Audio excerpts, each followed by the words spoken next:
अस्सलामुअलैकुम, welcome to my channel Ali horror haunted stories. कैसे हैं आप लोग? उम्मीद है आप सब लोग खैरियत से होंगे। अल्लाह पाक आप सब लोग को खुश रखे और आपके माँ बाप का साया हमेशा आप लोग पे सलामत रखे।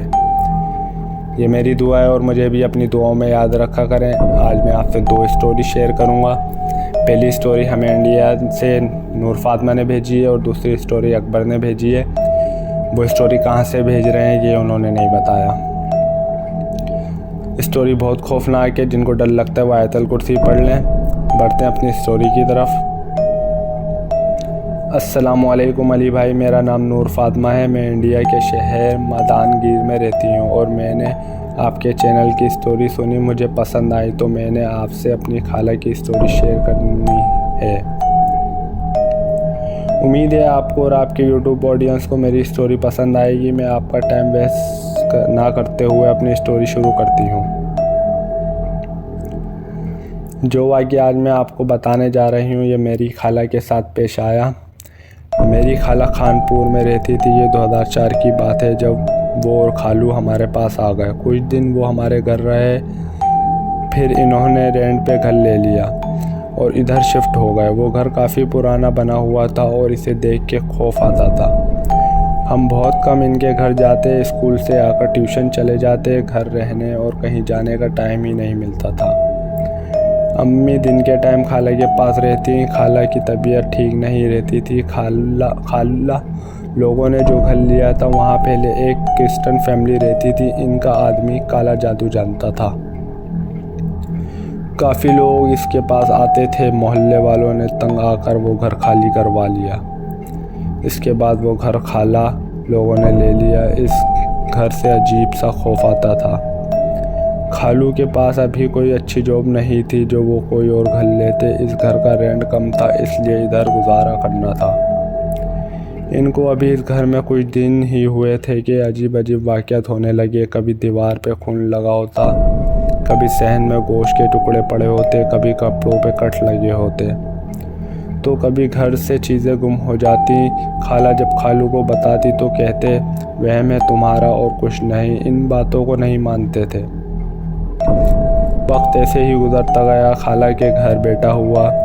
हम सब अस्पताल देख कर आए। मेरी अम्मी ने खाला को कहा कि तुम हमारी तरफ आ जाओ, चिल्ला नहा के चली जाना, लेकिन खालू न माने और अपने घर चले गए। दिन के टाइम हम और अम्मी इनकी तरफ रहते। रात को जब खालू आ जाते तो हम अपने घर आ जाते। मेरे पापा तब सऊदीया में जॉब करते थे। घर पे हम बच्चे और अम्मी होते थे, इसलिए अम्मी खाला की तरफ ज़्यादा रहती थी।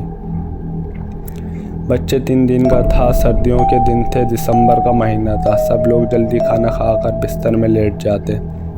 हमें भी स्कूल से छुट्टियां थी। हम शाम को घर आ गए। खाला लोग भी खाना खाकर सो गए। रात को खाला की आंख बच्चे के रोने से खुली।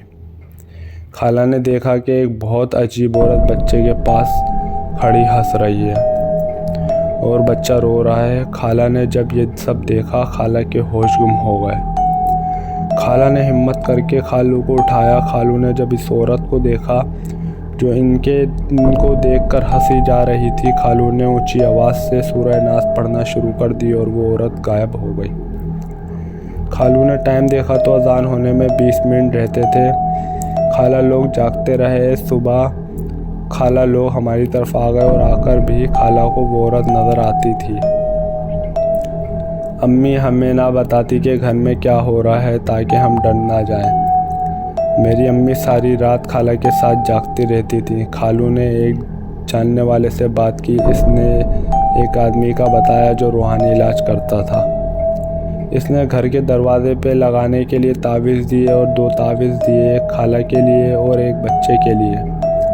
40 दिन के बाद खाला ने वो तावीज़ पानी में बहा दिया और सब घर वालों का सदका दिया। पता नहीं वो कौन थी और क्या चाहती थी। इसके बाद खाला ने वो घर छोड़ दिया। आज भी खाला को हम तंग करते हैं कि इतनी बड़ी हो के आप डर गई थी, लेकिन ये वो जानती हैं कि इन पे इस टाइम क्या गुजरी थी।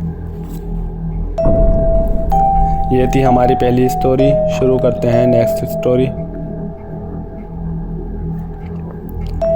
अस्सलामुअलैकुम, मेरा नाम अकबर है और मैं किसी वजह से ये नहीं बता सकता कि मैं कहाँ रहता हूँ और ये वाक़या कहाँ का है। ये वाक़या मेरे नानी का है। ये एक सच्चा वाक़या है। मेरे नाना अब्बू ने आज से तकरीबन 30 साल पहले खानापल कब्रिस्तान, जो कि बहुत बड़ा है, से थोड़ी दूर अपना घर बनाया था। तब वो घर बिल्कुल ठीक था, यानी कि जिन्नात वगैरह नहीं थे। इसमें घर काफ़ी बड़ा था। 5 बड़े कमरे, 2 स्टोर, एक किचन, 3 वॉशरूम, एक पक्का सहन, जबकि इसके साथ एक कच्चा सहन बनाया था। जबकि छत पर सिर्फ 2 कमरे और एक वॉशरूम था। घर काफ़ी बड़ा था। जब घर को बनाने 4 साल हो गए तो नाना अब्बू ने कच्चे सहन में एक कुआं खोद दिया, लेकिन कुछ अरसे बाद पानी सूख गया था।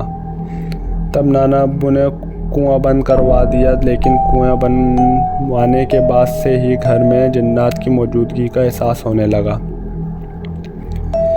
मेरे 3 मामू और एक खाला हैं। इन सब ने और नानी नाना ने घर में बहुत दफ़ा जिन्नात की मौजूदगी को महसूस किया, लेकिन तब तक किसी को जिन्नात ने डराया, नुकसान नहीं पहुंचाया था। मेरे बड़े मामू की शादी हुई तो मामी ने भी कुछ गैर मलई मखलूक चीज़ें देखी।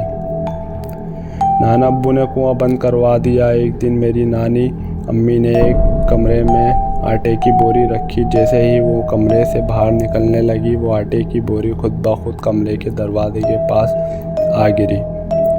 वो बोरी अपनी जगह से तकरीबन 10 फीट दूर जा गिरी। मेरे नानू डरी नहीं, बल्कि वापस इसी जगह बोरी रख आई।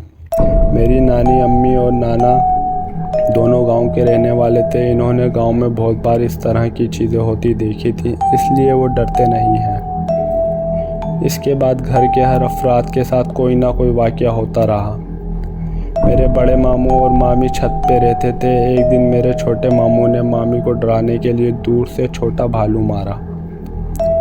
वो मामी के पाँव पे लगा, लेकिन मामी कुछ कहे बगैर ही कमरे में चली गई। मामू सीढ़ी से उतरने लगे तो देखा मामी नीचे से ऊपर आ रही थी। मामू डर गए और मामी को बताया कि अभी वहाँ उन्होंने किसी को भालू मारा था। मामी मामू के साथ कमरे में जाकर देखा तो वहाँ कोई ना था, लेकिन वो भालू वहीं पर था। मामू बताते हैं कि इस रात वो सो नहीं सके, क्योंकि कोई चीज़ बार बार इनके पाँव पर लगती। उठकर देखते तो कोई ना होता। वक्त गुजरता रहा और सब मामू और खालाओं की शादी हो गई, लेकिन सबके साथ इस तरह के वाक़यात होते रहे। कज़न लोगों ने भी बहुत बार स्टोर के साथ वाले एक कमरे में किसी औरत को देखा है, जिसने एक छोटे बच्चे को उठाए रखा होता है। जब वो किसी बड़े को इस जगह लाते तो वहाँ कोई मौजूद नहीं होता, लेकिन वक्त के साथ साथ जिन्नात किसी न किसी तरीके से अपनी मौजूदगी का एहसास दिलाते रहे।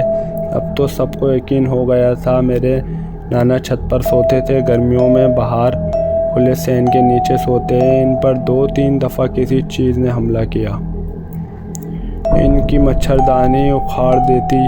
नाना चारपाई की तरफ एक कुल्हाड़ी रखते और फ़ौरन आयतल कुर्सी पढ़ते और कुल्हाड़ी उठाते, लेकिन हर दफ़ा ये देखते कि वो चीज़ साए की सूरत में होती और वो चीज़ फ़ौरन घर के पीछे बाग में छलांग मार देती। नानी किसी औरत के कहने पर एक ख़वातीन के पास गई। इन्होंने कहा कि वो जिन्नात इस बंद कुएं में रहते हैं और आपको वो इसलिए तंग करते हैं कि आप वो घर छोड़ कर चले जाएं। नाना अब्बू और नानी अम्मी ने फैसला किया कि ये घर बेच देंगे। जब घर बेचने की बात सबको बताई दी तो इसके बाद घर को साफ नज़र आता। इसके बाद रात को साफ नज़र आता कि छत पर बने कमरे की छत पर कोई बैठा है, और इस बात की तस्दीक साथ मौजूद दूसरे घर के लोगों ने भी की थी। इनका कहना था कि आपकी छत पर जो कमरे बने हैं वहाँ कोई औरत बैठी होती है। और तहज्जुद के वक्त हम सब ने देखा कि इसको एक बार खाला और इसकी बेटी छत पर सो रही थी। साथ वाले कमरे में नाना अब्बू और नानी अम्मी भी थी। खाला वॉशरूम जाने के लिए उठी तो जैसे ही वो कमरे से बाहर निकली, कमरे की छत पर किसी के पाँव नज़र आए लटके हुए और आयतल कुर्सी पढ़ने लगी और नानी अम्मी को जगाया। खैर कुछ अरसे बाद घर बिक गया और इस घर से जान छूटी। मैं नानी अम्मी के घर पर हफ्ते जाता था, लेकिन मैंने किसी जिन्नात को ना कभी देखा ना ही कभी महसूस किया। जब मेरी उम्र 17 साल थी तब वो घर बेचा था। इन 17 सालों में एक दफ़ा भी किसी को नहीं दिखा। गर्मी की आधी छुट्टियों में नानी अम्मी के घर पर गुजारता था। मेरी अम्मी ने भी कभी किसी चीज़ को नहीं देखा वहाँ, जबकि नानी अम्मी, नाना अब्बू और घर के हर अफराद, यहाँ तक के बच्चों के साथ भी वाक़या होते रहते। तो दोस्तों, ये थी हमारी स्टोरी आज की। कैसी लगी आपको स्टोरी? उम्मीद है आपको स्टोरी पसंद आई होंगी। अगर पसंद आई हैं तो मुझे कमेंट्स करके लाजमी बताइएगा, और हमारी आने वाली अपडेट वीडियो के लिए चैनल को लाइक करें, सब्सक्राइब करें, क्योंकि आगे और ज़बरदस्त और बहुत हॉरर स्टोरीज़ लाने वाला हूँ। मिलते हैं नेक्स्ट स्टोरी में। अपना ख्याल रखिएगा। अल्लाह हाफिज़।